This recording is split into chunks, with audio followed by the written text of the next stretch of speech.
Kita awali kajian kita dengan membaca Bismillahirrahmanirrahim. Alhamdulillah, segala puji untuk Allah. Salawat atas Rasulullah. Allahumma salli ala Muhammad wa ala ali Muhammad. Menyambung ta'lim atau pelajaran kita, halaman ke-84, hadis yang kedua,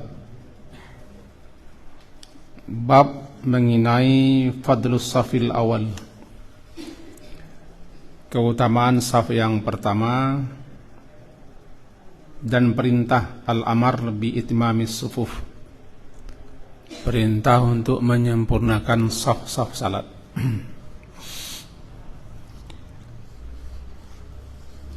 Dalam pertemuan yang lalu adalah hadis yang pertama, setentangan Rasulullah SAW menegur para sahabat-sahabat sekaligus memerintah secara tidak langsung agar merapatkan, meluruskan, menyempurnakan saf sebagaimana saf-safnya para malaikat. Nah, sekarang masuk kepada hadis berikut. An Abi Hurairah radhiyallahu anhu anna Rasulullah sallallahu alaihi wasallam qala law ya'lamun nas,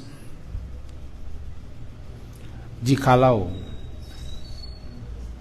ya'lamun nas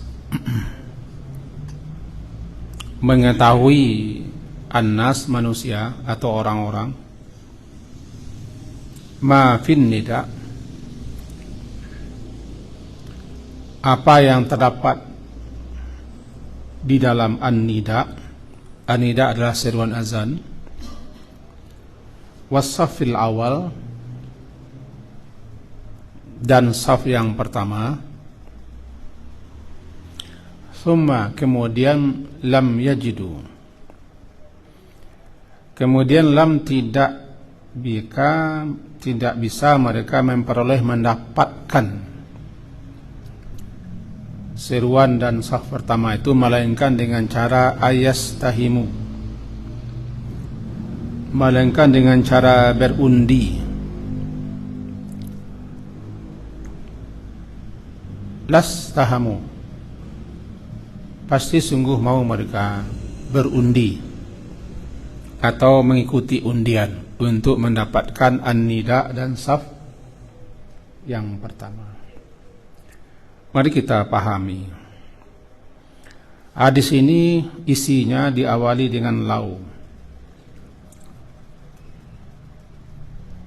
Orang terjemahkan bahasa kita dengan sekiranya atau seandai jikalau. Dalam istilah ini tidak wujud. Tidak wujud, tidak ada, tidak terjadi. Sebab kalau terjadi, berundi orang, antrian panjang orang untuk azan dan berebut, berdesak-desak orang ke depan. Itu maka lau, imtinal jawab. Dipakai kalimat lau karena banyak orang yang tidak tahu dan tidak ingin tahu. Ilau, jikalau sekiranya manusia, orang-orang yang besar di sisi Allah, ya. Namanya an-nida. An-nida itu bahasa kitanya seruan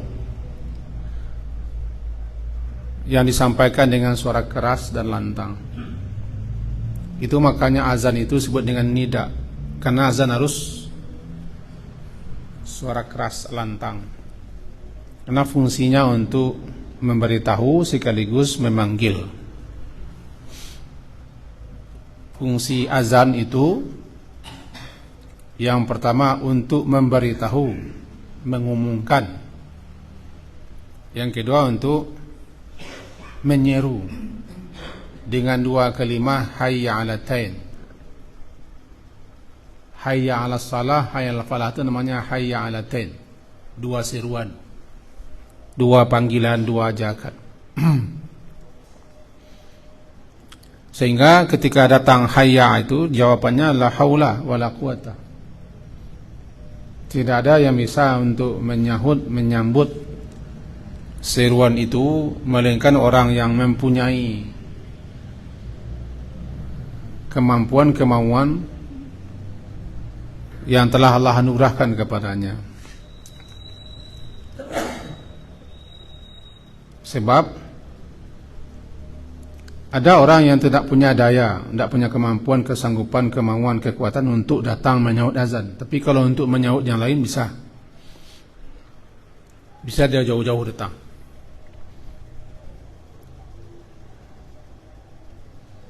Tapi ketika untuk menyahut seruan, mengabulkannya,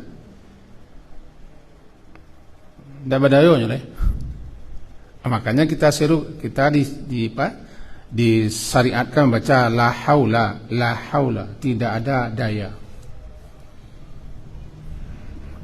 Sehingga Ibnu Abbas mengatakan la haula itu maknanya adalah tidak ada daya upaya kita alal amali bit ta'ah, untuk melakukan suatu amalan ketaatan, melainkan dengan karunia Allah yang diberikan kepada kita, sehingga ada kemauan kita, ada keamuhan kita untuk datang.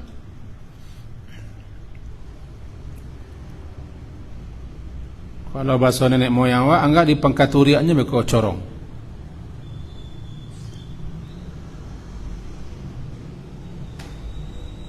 Dia tahu pengkaturia.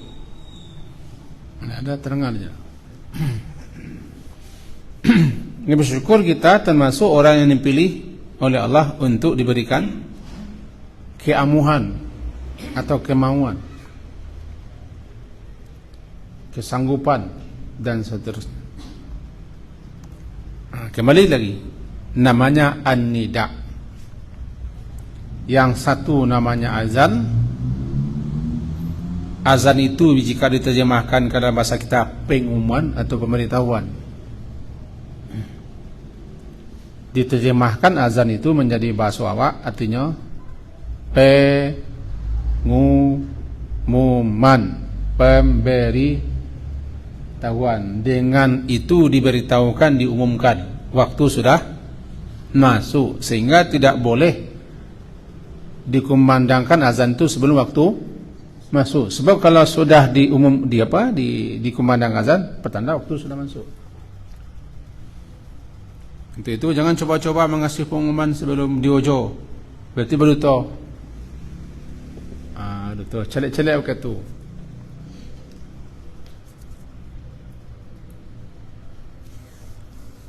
Fungsinya itu memberitahu waktu, sama al-i'lam bidukhuli waktu salat. Memberitahu, mengumumkan waktu sudah masuk, ya. Kadang-kadang kita cari di tempat tertentu malahan ada orang tagagih untuk azan. Berduduk kemudian.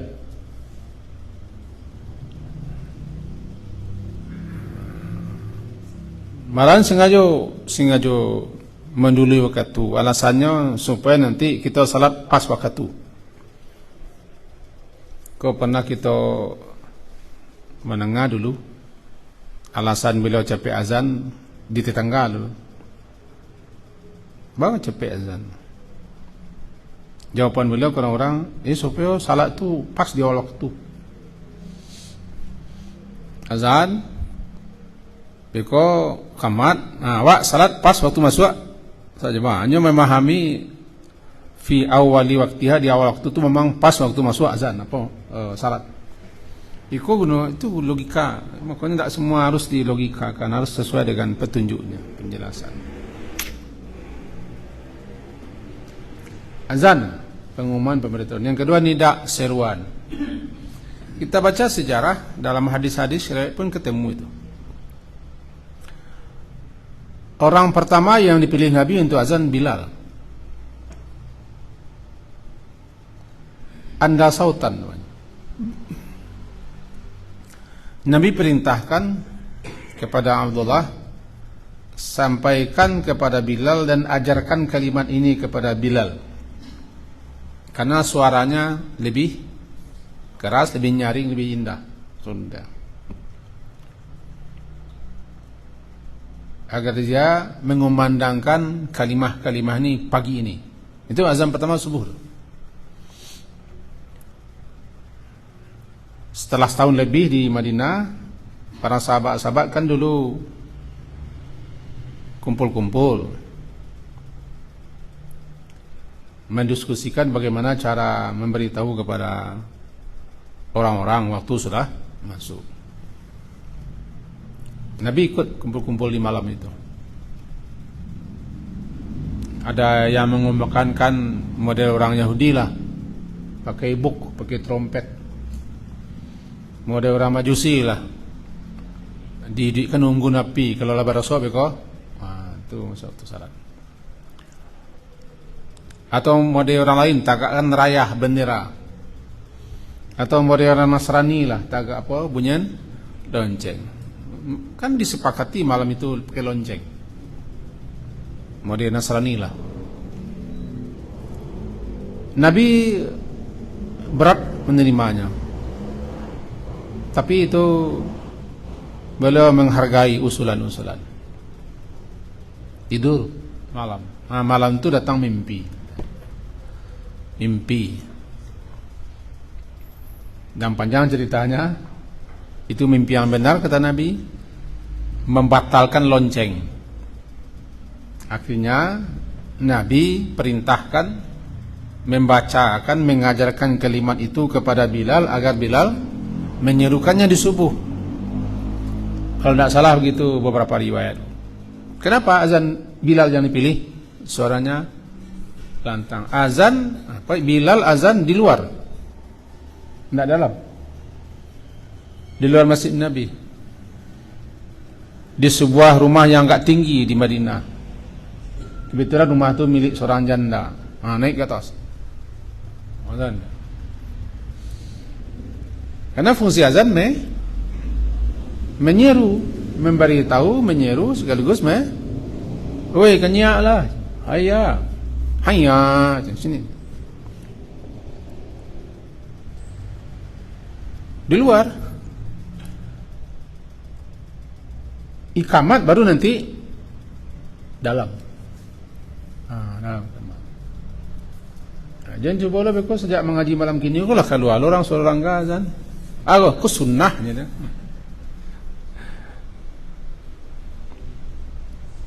Kemudian berangsurlah ditegakkan menara. Tempat yang tinggi untuk azan. Lama-lama pakai alat pengeras suara. Jadi orang tidak di luar lagi, corongnya yang keluar kan begitu. Jadi memang fungsi azan itu supaya orang tahu, agar orang menghentikan aktivitasnya. Berbeda dengan ikamat dan salat. Salat tidak perlu pakai mic keluar, mic dalam saja mengganggu orang. Cuma payah juga mengatakan kepada orang, kalau ketika jadi imam itu untuk orang dalam, bukan untuk orang luar, kecuali orang dari luar. Kadang jamaahnya 2 orang, 3 orang, mic-nya luar biasa. Perang, namanya perang tanding tanpa pengumuman, keras mikrofon. Ini azan. Sekarang tidak perlu orang yang keras suara, karena mic sudah ada. Dulu apa lagi sekarang? Suaranya bersih, jelas, dan enak didengar. Karena fitrah kita suka kepada yang indah. Sudah orang yang tidak encak suaranya azan, Allahu Akbar, mimpi lu kan? Cari suara yang bagus. Tidak boleh lu kau irama.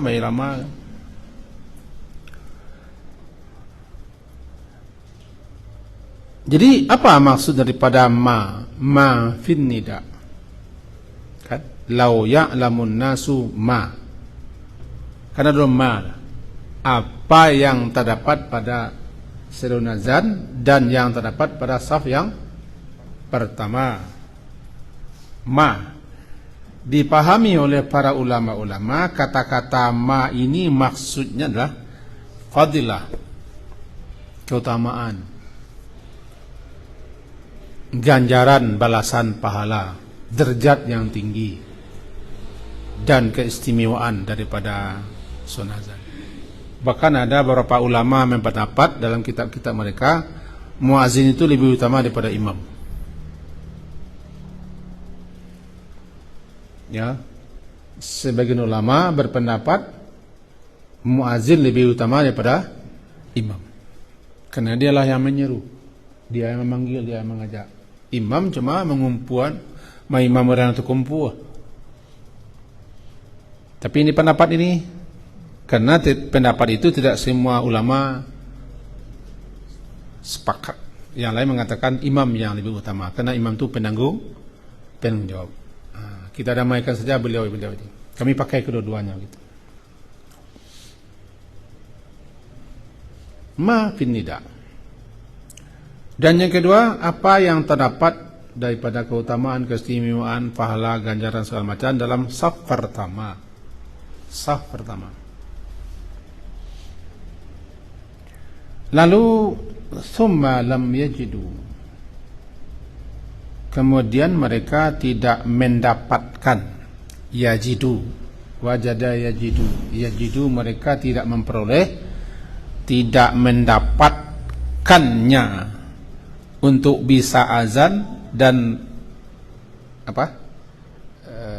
saf yang pertama, melainkan dengan jalan tahimu, melainkan dengan cara atau dengan jalan mereka berundi, memasukkan saham. Salah katanya kan saham itu. Yastahimu itu saham.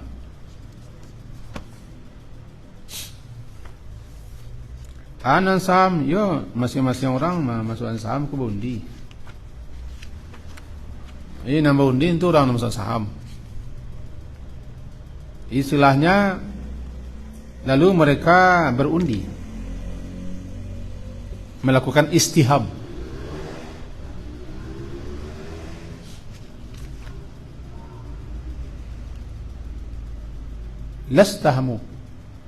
Lastahamu, kata-kata lam itu menekankan betul-betul mau mereka melakukan undian untuk bisa mendapatkan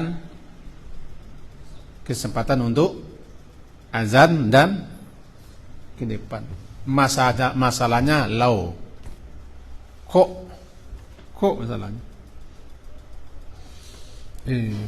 kok batalula gajahe bara kadanya nan tu nang kok ndak jadi, ndak ada imtina jawab ndak ada. Karena ketika ini menekankan betapa banyaknya orang yang tidak tahu keistimewaan, keutamaan, ketinggian dan derajat di sisi Allah bagi siapa yang azan. Sehingga orang tidak mau azan. Tidak mau azan. Tidak ada orang ke azan. Mana kan? Pajar kan nampak doa ke azan. Pajari carinya kan. Saya pernah mengatakan kepada orang yang suaranya indah, bersyukurlah kepada Allah. Batu suara indah, suara rancak. Bisa azan tak? Kami na suara kami ko coba bunyi gong saya keluar, atau bunyi Maryam Tomong man keluar suara kalau pondok saya rancak. Makin diramaan makin mengelimpin ya amu. Keindahan suara itu kan karunia yang wajib disyukuri. Dulu yang meratalnya terkenal dunia ya, Musyari ya, kan penyanyi dulu. Lalu disapa oleh kawan, suara serancak kok bang kau nyanyi, itu bahasa awaknya. Ya, syukurilah nikmat suara, pakai untuk baca Quran segala macam. Suaramu indah, jadi imam. Wah, tergoyang. Jadi orang-orang yang punya suara rancak, enak, bagus, bahasa pitundang azannya. Oh jam pitundang kau datang orang. Tu lah hebat. Pakai buluh perindunya azan. Berajalah azan. Rugi ke? Rugi azan. Anak tak suara rancak, jangan gigih lo untuk azan. Nah lain cari, masa masjid cari, masa WC kan, ngamalapiak kan. Suara aja leh, suara penyentuh anso memang. Ini jadi kan. Sadar lah. Kalau kamu sama seorang sadar, kamu sadar tak? Kamu tak? Kenapa? Kamu tahu suara? Kualitas suaramu kok nomor 201. Nanamu. Tapi kalau mengaji muah, jadi bidang mu tak sinan. Jadi pak kalau tahu ada bidang lah. Jadi orang suruh rancak aku bidang pakai suruh tu untuk imam, untuk azan, untuk baca Quran, untuk mengajar orang baca Quran. Luar biasa. Banyak keistimewaan kalau suruh rancak kalau dipakai. Pak ketua, setuju ketua kan? Supaya baundi lo kemigo dia, kan? Tapi untuk sah pertama tidak tergantung di suara. Nah, tidak bisa aku azan karena suara aku coitik jauh kesakian misalnya. Ada kesempatan kedua apa itu? Sah pertama. Kamu kolah, jangan kelakang-kelakangnya. Itu safnya para malaikat. Allah bersalawat kepada saf pertama. Allah memberikan rahmat dan ampunannya. Mereka berdoa pada saf pertama. Rebutlah saf pertama. Baca doanya cepat datang. Dengan saf pertama maka si koko pertamanya cepat datang tiba ke muka. Ada orang datang kemudian pergi ke muka, yang itu tidak sama nilainya dah. Ini punya nilainya berbeda. Bayangkan kata Nabi lastahamu. Bahasanya kok asal katanya istahamu. Ya, istahama. Istahamu. Tambah lam di muka. Lam ko takkid. Mana takkid? Benar-benar sungguh mereka mau berundi untuk bisa azan. Awak dengan menyimak azan, mengikuti azan lah dapat nilai. Pada usia yang tidak pernah azan, ikuti azan itu, simak azan, dapat nilai yang sama. Kalau suami sudah gagah, kopi teleng, suara rancak, sudah azan, baru jagalah, udah azan baik. Rancak sih. Itu hadis yang pertama. Hadis yang kedua ya, yang kita pelajari malam ini, tentang keistimewaan dan keutamaan seruan azan dan sah yang pertama. Masuk kepada hadis yang berikut. Wa anhu, dan daripadanya juga yaitu Abu Hurairah. Dia berkata, qala Rasulullah sallallahu alaihi wasallam, khairu sufufir rijal awwaluha. Sebaik-baik saf-saf laki-laki awalnya, yang di depan, saf pertamanya. Wasyaruha, dan sejelek-jelek seburuk-buruknya saf-saf laki-laki itu akhiruha, yang paling ujung, paling belakangnya. Wa khairu sufufin nisa, dan sebaik-baik saf-safnya para wanita adalah akhiruha, yang paling belakangnya atau yang di belakangnya. Wa syarruha, dan seburuk-buruk safnya para wanita awaluha, saf yang pertamanya. Mari kita coba pahami. Dulu di zaman Nabi sallallahu alaihi wasallam, keadaan masjid beliau berlantaikan tanah pasir, kemudian beratapkan daun korma yang dijalin, tiang-tiangnya batang korma. Kemudian masjid beliau itu yang dikasih atap yang bagian depan, belakang terbuka. lalu dikasih dinding setengah batu-batu bata yang dibikin daripada bata-bata yang dibentuk di padang pasir, lalu dipanaskan dengan pengam matahari bikin bata. Lalu kali parit sekeliling. Itulah Masjid Nabawi. Tidak pakai skram. Tidak pakai skram. Yang kedua, kondisi masyarakat di zaman itu ada yang hanya sekadar menutup badan pakaiannya. Menutup badan. Untuk aurat. Jadi laki-laki kalau dia di belakang, lalu saf perempuan di depan ketemu, ada yang tidak patut-patut nanti terpandang terlihat oleh kaum wanita, terjadi percampuran. Karena ketika itu tidak ada skram, apalagi laki-laki pakaian orang Arab kan nampak doa. Kalau ketua aku lah tidak pakai orang Arab lagi, lah pakai orang Atih orang Arab kok. Karena dulu sederhana. Sehingga pakai menjelo-jelo itu dianggap Nabi sombong. Jelo-jelo nyapu lantai sombong. Kan itu pakaian orang apa? Orang berdarah coklat. Itu. Kita harus tahu sejarahnya. Kalau hadis Nabi menyuruh laki-laki jangan ke belakang saf, menyuruh perempuan jangan ke depan nanti bertemu. Bertemu saf atau dah ke mana ke saf perempuan di zaman Nabi perempuan salat lah. Salat istri Nabi ke masjid salat. Dalam kondisi saat tertentulah perempuan itu di rumah yang baik. Zaman Nabi ada, bahkan di pintu perempuan babun nisa. Malah Nabi kadang-kadang menunda laki-laki keluar, perusi keluar. Istri-istri Nabi ke surau. Dan jangan larang perempuan. Kalau memang utama di rumah, pasti istri Nabi tidak ke surau, tidak ke masjid salat. Istri sahabat tidak ke masjid. Maka wanita tidak ke masjid. Sampai ke hadis beliau keluar.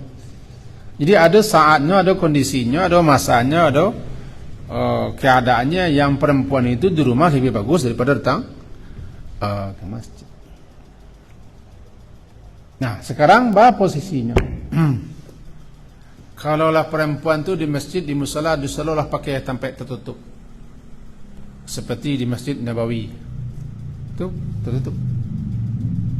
Atau di masjid-masjid awak memang spesial tertutup. Bahkan ada kami itu yang web surau memang bertutup sama sekali. Perusi itu tidak boleh manguk. Memang. Sehingga tidak tahu orang perusi itu mengapa orang muka. Mereka hanya tahu dengan suara. Suara. Aku orang sangat hati-hati mana. Kalau perusi lari tampaknya, dah pakai hijab, pakai pembatas, tabir segala macam. Itu menurut beberapa pemahaman para ulama juga, itu kondisi sama dengan laki-laki. Saf terbaiknya di depan, karena mereka sudah punya ruang khusus, tempat khusus, tabir khusus. Wallahu a'lam bishawab. Sama ada kondisi Nabi salat di lapangan di hari raya, perempuan ke belakang. Nah, kalau hadis beliau sebaik-baik salat laki-laki ke depan, jangan ke belakang. Mereka belakang itu berusi itu lah. Dan perusi jangan kemuka. Mereka dah ke manakah? Laki-laki. Lebih-lebih laki-laki zaman itu pakaiannya bagaimana begini, begitu. Kalau kita kembalikan ke awal, ada ulama-ulama kita yang tetap bersikukuh memegang nan mantuk hadis, nan tulisnya bagi kau diamalkannya.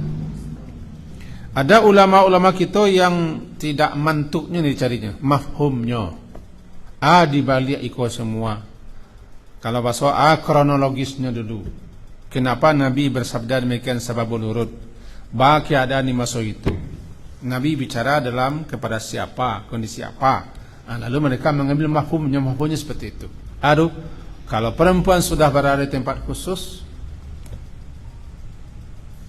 dan tidak ada kontak dengan laki-laki di depannya, sudah ada tabir, ya mereka tetap saf pertama dan berikutnya sama.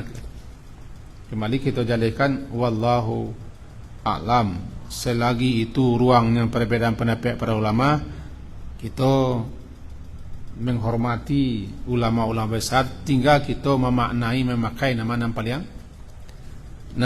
yang kita yakini kebenarannya. Itu tentang saf-saf. Tapi kita kembali ke laki-laki, karena yang ditekankan berjamaah itu ke laki-laki. Yang ditekankan berjamaah laki-laki, sampai ada mengatakan wajib hukumnya, walaupun dibantah pula dengan ulama lain. Rata-rata mazhab Syafi'i mengatakan tidak wajib salat berjamaah, maka menganggap itu adalah sunnah muakkadah dengan sekian alasan. Jika kita hendaknya menerima informasi, menerima pemahaman, tak cik, supaya kita bisa menghargai, menghormati orang yang mengatakan berpendapat demikian. Mereka juga punya alasan, punya dalil, punya kitab. Tapi kalau kita tidak peduli ke alasannya, kita nanti mata kudo namanya, kacau mata kudo. Nombor tua, mana sebelah menjalah, tak berlintang lalu, tak bucu patah. Tu. Aiko makna laki-laki, lebih-lebih laki-laki, mereka sangat disenangi, sangat disukai cepat datang ke masjid, kecuali orang yang punya kewajiban tugas-tugas dan tertentu, maka cepat datang ke masjid, ambil saf terdepan, jangan ke belakang, langsung di depan. Di depan tu yang paling baik di sebelah kanan, bukan di belakang imam.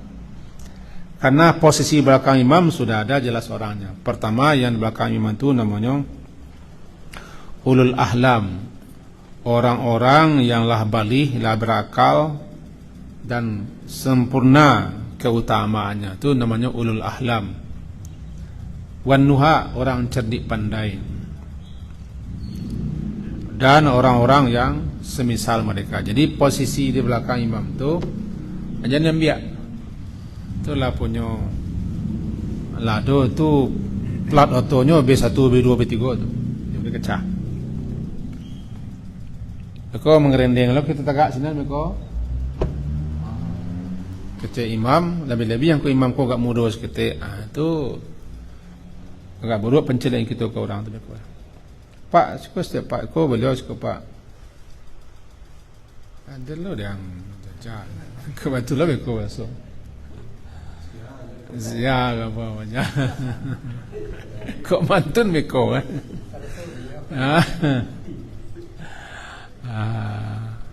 Jadi awak-awak yang kita tidak cerdik pandai, alim tidak, faqih tidak, hafiz tidak, maka sadar diri selah jangan tagak di belakang imam. Belakang imam ko pas belakang imam dan suara-suaranya di sebelah suuk mana lah, karena fungsinya lah ado tu, tampik tu lah ado spesial. Tapi kalau kata di situ tidak ada orang, kok tiba beko orang lain yang kecil imam, pak geser sik pak, jangan memberunguk loh, itu memberunguk. Coba lo kyo, jangan celeleng lo orang ko, jangan budua mencelek orang ko, membudua ko nak doge pahlawannya doh. Sehingga Nabi adalah biwajhin talikin, wajahmu yang cerah bertemu dengan kawanmu itu berpahala. Tidak wajah yang berdua tu. Sebab di kami adalah kawan membudua tahu dia mencelek aku. Itu alah salah awak muka membudua tahu saya waknya. Dapat ni lo ke Pak Win alah salah kami wah muka membudua saya dari. Datang membudua, nak datang membudua, menunjuk mengatur besok menentang menungkit tentang kita membudua. Ini nama encak. Jadi itu. Jadi sadar diri, capek datang, isi saf pertama itu yang terbaik. Itu yang terbaik, karena Nabi sudah katakan mau orang berundi kalau tahu orang dah. Cuman jangan tempati di belakang imam. Kalau tidak ada orang dan lebih pandai, lebih alim, lebih faqih dan menguasai Al-Quran, tidak ada orang tagak belakang imam. Tapi kalau imam nanti mengatakan, Pak, geser sedikit Pak, ke beliau sikit Pak, mau saja tanpa ada rasa-rasa, tanpa ada apa namanya, para suku apa namanya, PR, AGR apa namanya, gede rasa apa namanya, yang merasa itu ketentuan-ketentuan yang harus kita pahami, karena mau mengecek bahwa banyak masyarakat kita yang tidak rutin mengaji dan mengajinya tidak dari dasar, dan itu pun tidak bersambung, masih belum mengerti tentang dasar-dasar. Karena masyarakat kita sebagian masih hobi mengaji cukup tu kajinya, taklimnya yang sifatnya menghiburnya supaya kelelahannya terobati atau atau pamer. Kalau daerah Sebarang Sumatera Sinan itu harus banyak lo ekstra mengaji. Itu banyak masyarakat kita yang masih belum paham bagaimana tata cara menghadiri salat jamaah dan azan serta saf, bagaimana mereka masa berdiri, imamnya bagaimana. Contohnya mereka tidak mau diatur. Masih kita ketemui tempat itu masih safnya masih jarang disuruh rapet, nak muah. Memang nak muah. Barangkali kita boleh mendapat musala musajid seperti itu, nak muah. Padahal dalam hadis berikutnya masuk keterangkan itu termasuk kesempurnaan salat. Kan dalam hadis berikutnya masuk nanti. Termasuk itu kesempurnaan salat. Istilahnya min tamamis salah. Termasuk kesempurnaan salat jamaah, rapi, ratu, lurus saf. Dan termasuk min iqamati salah, termasuk orang yang telah menegakkan salat jamaah secara benar. Gitu. Tidak muahnya, kan berarti tidak ingin salat jamaahnya sempurna danlah berdiri salat itu sebagaimana tuntunan dan sunnah Nabi SAW. Itu kejiwa semalam gini, lain ragu. Mudah-mudahan tidak ada. Selesai. Saf yang jelek. Saf cakap tu saf yang paling utama di depan. Itu belakang. Paling saf yang terjelek di belakang. Dalam berjamaah. Tapi yang lebih jelek orang tak berjamaah. Yang lebih jelek pada itu orang nak sembahyang. Hanya masalah alah jodoh itu. Kalau ada yang kata tutur nak sembahyang surau lain, biasalah ni ke surau. Ngambuk kan. Silakan.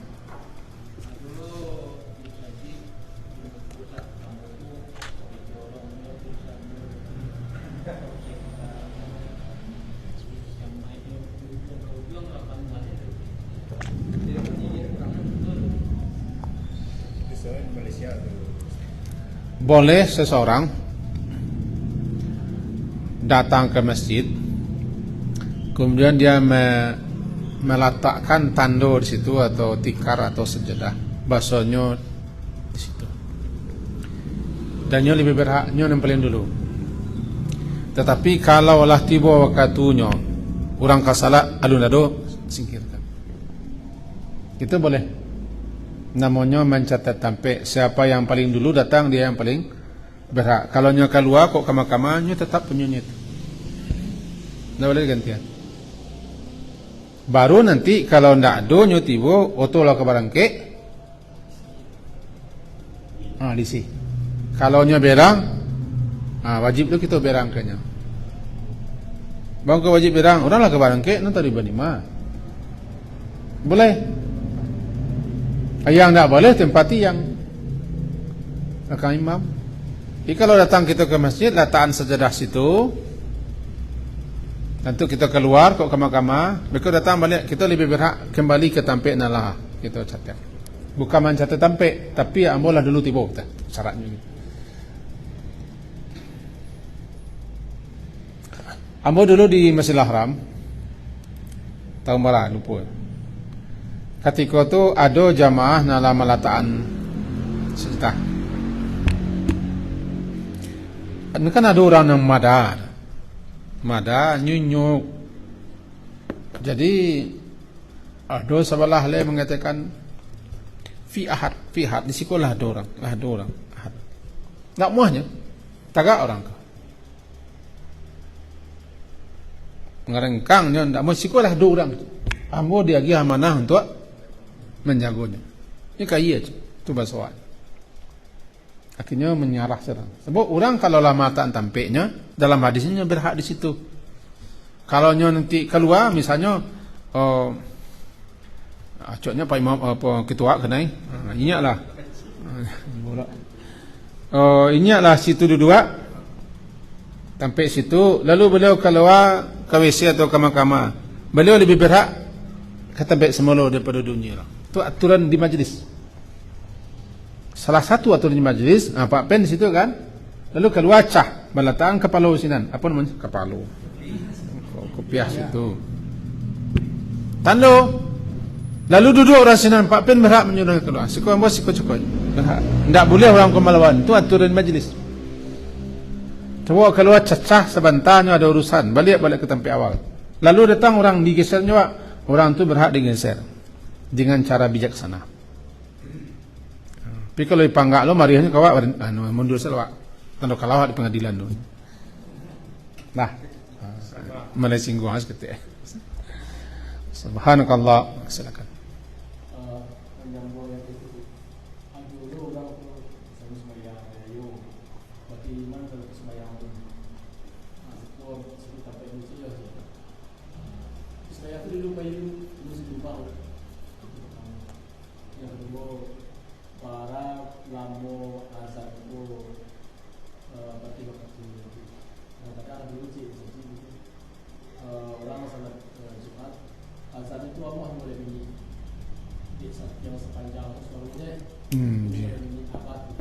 Tengok katu ya.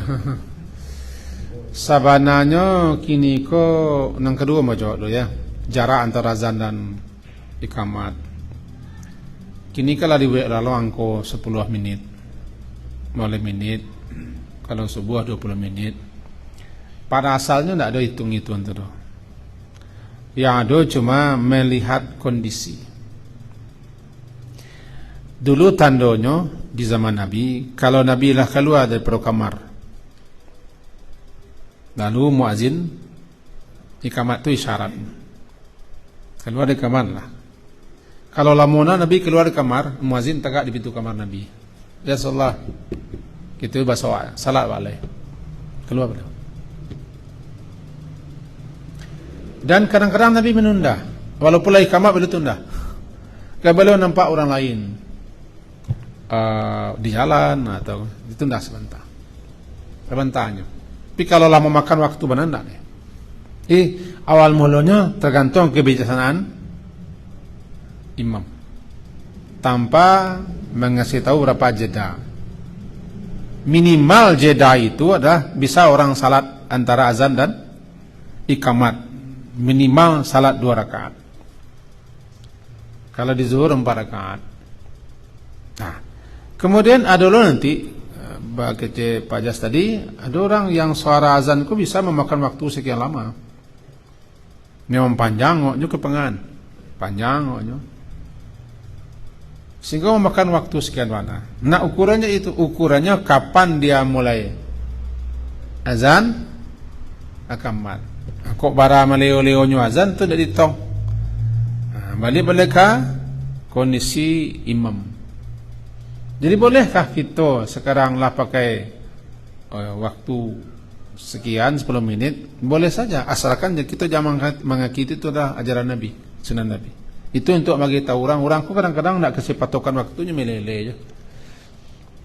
Melele kadang-kadang dua-duanya bagi kuat. Nah itu ketentuan yang itu.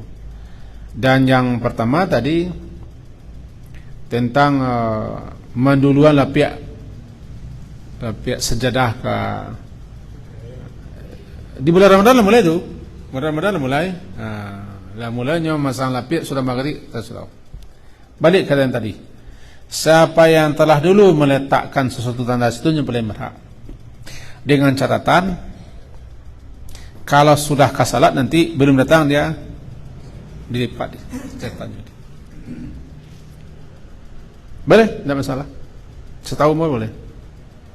Tidak usah kita bangi. Awak kalau ingin jo, datang lapiak ke muka. Kalau ingin awak ke muka, jadi tampik tangan muka. Tentu berbeda pahalanya. Orang ko datang, yo lapiak-lapiak sajadahnya. Dengan sajadah saja dikirim tentu nilainya sama. Berbeda lah nilainya. Yang paling utama, inyo datang, lapiak di kamar, inyo dua. Yang kedua, beko adalah orang yang datang sajadah namanya. Hanya datanglah orang ke sembahyang saya berbeda nilainya. Booking. Rasanya lah tu. Sekian. Subhanakallah wa bihamdika. Asyhadu an la ilaha illa anta astaghfiruka wa atubu ilaik. Wassallallahu ala Muhammadin wa ala alihi wa ashabihi ajma'in. Alhamdulillah. Assalamualaikum warahmatullahi wabarakatuh.